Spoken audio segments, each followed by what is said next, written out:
Hello ಎಲ್ಲರೂ ಹೇಗಿದ್ದೀರಾ, ಆರಾಮಿದ್ದೀರಾ ಅಂತ ಭಾವಿಸ್ತೀನಿ. ಆ್ಯಂಡ್ ಇವತ್ತು ಅಮೆಝಾನಿಂದ ಒಂದು ಪಾರ್ಸಲ್ ಬಂದಿದೆ. ಸೊ ಅದನ್ನು ನಿಮ್ಮ ಮುಂದೆನೇ ಓಪನ್ ಮಾಡೋಣ ಅಂತ ಅಂದ್ಕೊಂಡೆ. ಇಗ್ನೋರ್ ಮಾಡಿ ನಾನು ಏನು ನೀವು ಹಾಕಿದ್ದೀನಿ ಅದನ್ನು. ಮತ್ತು ಫೇಸ್ ಫುಲ್ ಊದ್ಕೊಂಡ್ಬಿಟ್ಟಿದೆ. ಯಾಕೆ ಏನು ಅಂತ ಹೇಳುವೆ.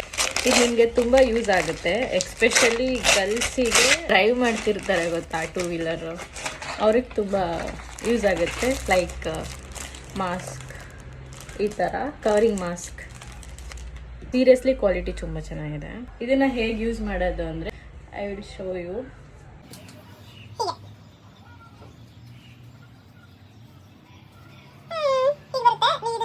ಇದು ಇರ್ತಲ್ಲ, ಸೊ ಇದನ್ನ ಹಿಂಗೆ ಟೈ ಮಾಡೋದು. ಟೈ ಮಾಡಾದ್ಮೇಲೆ ನೀವು ಹೆಲ್ಮೆಟ್ ಹಾಕ್ಬೋದು. ಬ್ಯಾಕ್ ಸೈಡ್ ಹೇರ್ ಕೂಡ ಕವರ್ ಆಗುತ್ತೆ. ಯಾರಿಗಿದೆಲ್ಲ ಇಷ್ಟ ಆಯಿತು ಕಮೆಂಟ್ ಮಾಡಿ.